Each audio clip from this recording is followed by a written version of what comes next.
এরকম একটা ঘটনা ঘটেছিল বাংলাদেশে। মাইরি মানে আগে যে যাত্রা গান হতো, পুরুষ মানুষই কিন্তু নারী সেজে অভিনয় করত।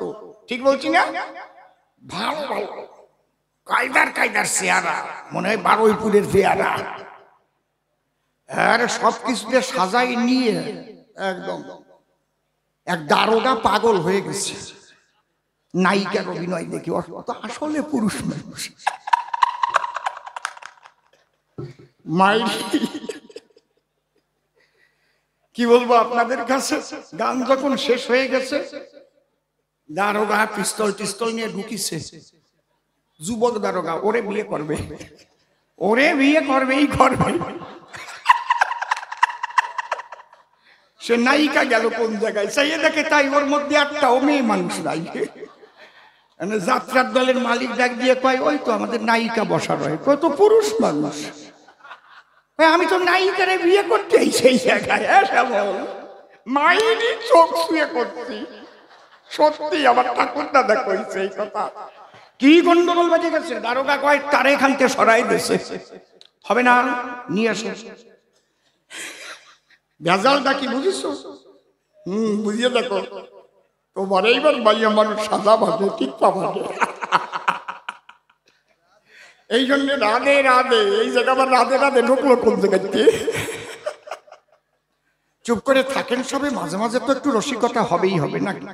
এমন জ্বালায় পড়ছি, চশমায় যেন কি আবার গোলা গোলা লাগিয়ে যায়, আবার না পড়লেও হাফসা হাফসা দেখা যায়। ধর মানুষই আমার দেখুক, আমার আর দেখার দরকার নেই। ধর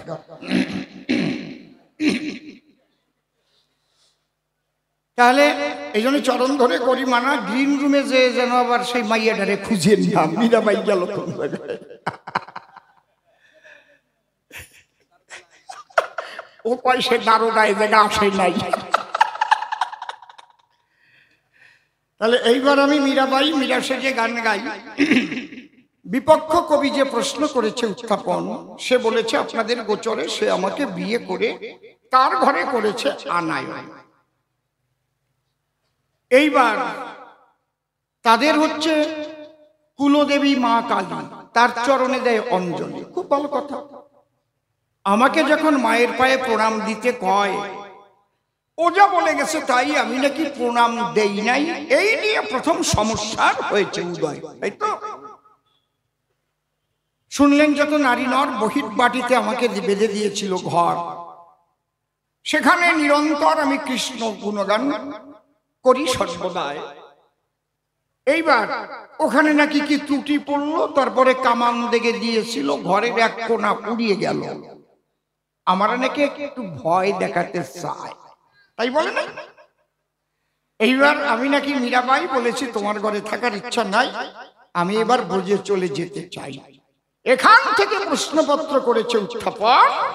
অন্তরে আমার আছে ভাবো, প্রত্যেকটার পুঙ্খানুপুঙ্খ জবাব দেব, আপনারা শুনবেন জ্ঞানীজন।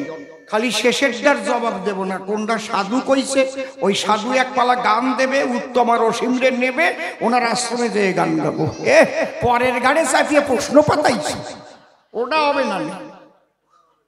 ওইটা নিয়েই একদিন গান গাওয়া যাবে। কায়দা কত, পথে পাইয়া কামার কয় দাও গড়াই দাও আমার, ভালো কায়দা। গাইতে এসেছি কমিটির গান, কমিটি যে আদেশ করেছে দান, সেই আদেশ অনুপাতে আমরা দাঁড়াইছি সভ্য সভাতে। বাইরের ওনার জবাব দিতে যাবো কেন? খারাপ কথা কইছি নাকি? ওনার জবাব দিলে পরে আর একজন ঠেলে উঠতে পারে, আমার দাও দাও, ওদিক কবেন আমার দাও দাও, ওইটা দিলে ও আমি দেবো না, অত বলদা আমি না। কি বাবা, হ্যাঁ কমিটি আমাকে করেছে মানা, খবরদার বাইরের কোনো কথা একটাও শুনবেন না।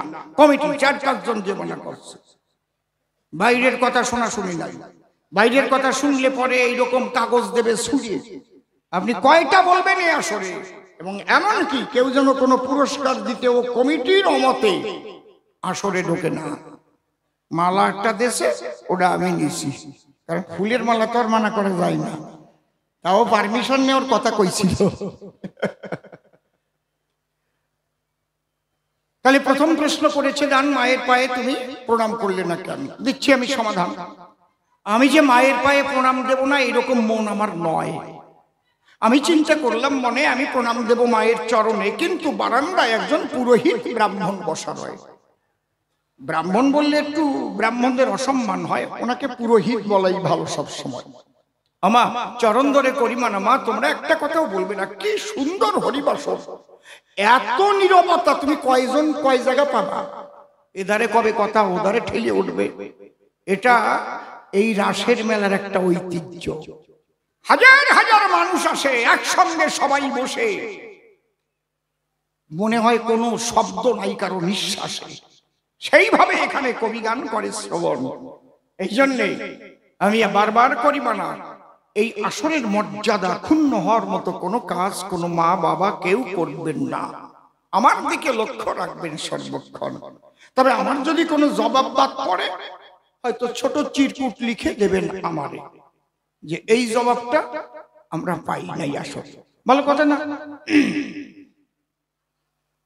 আমি যখন প্রণাম দিতে সেই ভাবনা ভেবেচিতে মন্দিরের দরজাতে হলাম দণ্ডায়মান। ঠাকুর মশাই করে মানা, খালি হাতে প্রণাম দেওয়া ঠিক না, অন্তত মায়ের চরণে একটা জবা ফুল করতে হয় দান। আমি ডেকে বললাম, তাই আমি তো সঙ্গে করে জবা আনি নাই, আমি নববধূ, কেবল করেছি অবস্থান। বলুন তো আমার কাছে এই বাড়ি জবার বাগান কোথায় আছে? বলে তোমার খোঁজার নাহি প্রয়োজন, মনচিত্ত তোমার হয়েছে আকুল, আমি মন্দির থেকেই দিচ্ছি একটা জবা ফুল, ওইটাই তুমি মায়ের চরণে করে দেওয়ার পর। ভালো কথা। যেই জবা ফুল দিল হাতে, আমি দেখি রক্ত মাখা আছে তাতে। বেদনা জেগেছে আমার চিত্তে, এটা কি রক্ত না সিঁদুর গোলা? আমি তো কৃষ্ণ প্রেমে আত্মভোলা। আমি প্রশ্ন করলাম তখন ঠাকুর মশাইয়ের ঠাই, ঠাকুর মহাশয় জবার গায়ে লাল রঙের কি মাখানো দেখা যায়? বলে, ও তুমি জানো না তাই? নববধূ মীরাবাই, আমরা হচ্ছে কালী ভক্ত। তোমার কাছে খুলে বলি, একটু আগে দিয়েছি মায়ের দরজায় পাঠা বলি, আর ওই জবার গায়ে মাখানো আছে সেই পাঠার রক্ত। যখন বলে পাঠার রক্ত, আমি হলাম বিরক্ত, এরা আবার কেমন ভক্ত, এ তো মারাত্মক শক্ত, আসল ভক্ত নয়। কারণ পূজা আছে 3 প্রকার, কাণ্ড বড় চমৎকার, এটা তো একটু ভেঙে বলতে হয়। আমার কথার দিকে রাখেন নিরিখ, সাত্বিক, রাজসিক আর তামসিক ত্রিবিধ পূজা পাওয়া যায়। তামসিক পূজা বলে কারে? যেসব পূজায় এইসব মদ মাংসের বাহারে পূজা হয়, এই পূজাই তো এখন বেশি দেখা যায়। ওরে বাবারে, ঠাকুর মশাই কয় 3x রাউন্ড একটু বড় বোতল নিয়ে যায়, কেন কয় তা জানি না। যখন করে বিসর্জন, তখন করে আরো 20 অর্জন, এগুলোকে করতে হবে বর্জন। যদি সনাতন ধর্ম রক্ষা করতে চান, তাহলে অপসংস্কৃতিকে বাদ দেন। বিসর্জন দিতে যায়, চুল্লু মদ জম্বের খাওয়া খায়। ঠিক বললাম না বেঠিক বললাম? হ্যাঁ, মাইকে বাজে ওলে ওলে, আর কার যে কোন জায়গায় জ্বলে। আসছে বছর আবার হবে কালী মাইকে জয়। শুধু এটা নয়, আমাদের সংস্কৃতি মানুষ পোড়ানো, তাই তো? মুসলিম ভাইদের সংস্কৃতি কি? কবর দেওয়া। খুব ভালো। মানুষ পোড়াতে যখন যায় তখনও দেখছি মদ খায়। এইটা বাইরের যারা অন্য ধর্মের মানুষ দেখলে কি ভালো কয়? আমার মনে হয় এখনো বাতকুল্লায় ওইটা আসে পারে নাই না? কি এই জায়গা আইছে জাত মারছে। আজকে হাজার হাজার মানুষ এসে আমার কবি গান শুনতে বসে। আমি অসীম সরকার হয়ে আপনাদের পাশে একটা করি নিবেদন, অন্তত যে কয়জন আজকে কবি গান শুনবার কারণ এখানে নিয়েছেন আসন, কাল থেকে আপনারা এবং আপনাদের আত্মীয় স্বজনকে করবেন মানা, যে কেউ মরে গেলে আর যেন মদ খোরদের মানুষ পোড়াবার জন্য নিয়ে যায় না। আপনারা এই কয়জন আন্দোলন শুরু করেন, ওই মাতালদের নিয়ে আমরা শ্মশানে যাব না। আমার বাবা মরে গেছিল, আমার শাশুড়ি মা মরে গেল, এই একজন মাতাল গেছিল, আগের থেকেই করেছি মানা, কোনো মাতাল মাতলামি করতে আসবা না, দরকার হলে আমি একা যেয়ে পড়াবো, একজন কেউ লাগবে না। কেন আপনারা বলেন না? কেন বিসর্জনের সময় এত চুল্লু খাবে, মদ খাবে, আর মায়েরাও তার সঙ্গে যাবে? মায়েরা করবে মানা, তোমরা যদি মায়ের বিসর্জনে মদ খাও তোমাদের সঙ্গে আমরা যাব না। পারবা? ও মেয়েরাই বলে আগে যায়, ভালো কথা কইছে, মেয়েরাই ভালো কথা কইছে মাই। হ্যাঁ, ও কবি গানের দ্বারাই সমাজ সংস্কার হয়।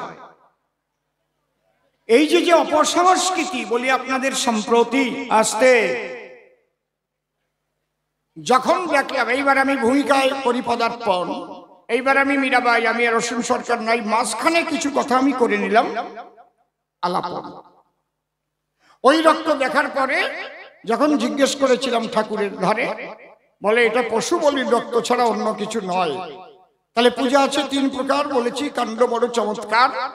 তামসিক পূজায় এইসব মদ মাংস দিয়ে হয়। রাজসিক পূজা বলে যাবে, দেখবেন বিরাট প্যান্ডেল, বিরাট আলোর মালা, কিন্তু মাকে বানায় ছোট্ট করে, ওর মধ্যেও কিন্তু ওই সব ক্রিয়াকলাপ থাকে মহাশয়। বুঝতে পারছেন কি বলছি? আর সাত্বিক পূজা কারে কয়? প্রেম ফুলে যে পূজা হয়। আহা, ষড়রিপু বহির্মুখী স্বভাব নিয়া, জ্ঞানের খর্গ দিয়া যদি মায়ের দরজায় বলি দেওয়া যায়, অন্তর দিয়ে দেখেন ভেবে কুণ্ডলিনী তখন ঊর্ধ্বগতি হবে। কৃষ্ণ প্রেম জীবাত্মাকে দিয়ে মধুর বৃন্দাবনে পাঠাবে সে সময়।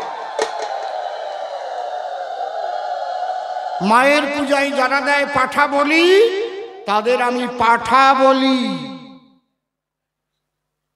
3 পাঠা না হলে 1 পাঠা বলি হয় না কোনো কালে। যেটা টেনে ধরে, দড়ি টেনে ধরে, ওইটা 1 পাঠা। যেটা খড়গ দিয়ে কোপ মারে ওইটা আর 1 পাঠা। আর যেটা কোনাকুনি সুতো নিয়ে মন্তর বলে ওইটা আর 1 পাঠা। হ্যাঁ, পাঠার মাংস খাবার তাতে আমার কোনো আপত্তি নাই, কিন্তু মা খায় বলে সনাতন ধর্ম দেবার অসাধনে কে বলেছে? কালী পূজায় পশু বলি দিলে মায়ের আরাধনা হয়? নো নেভার, কখনো হতে পারে না মহাশয়।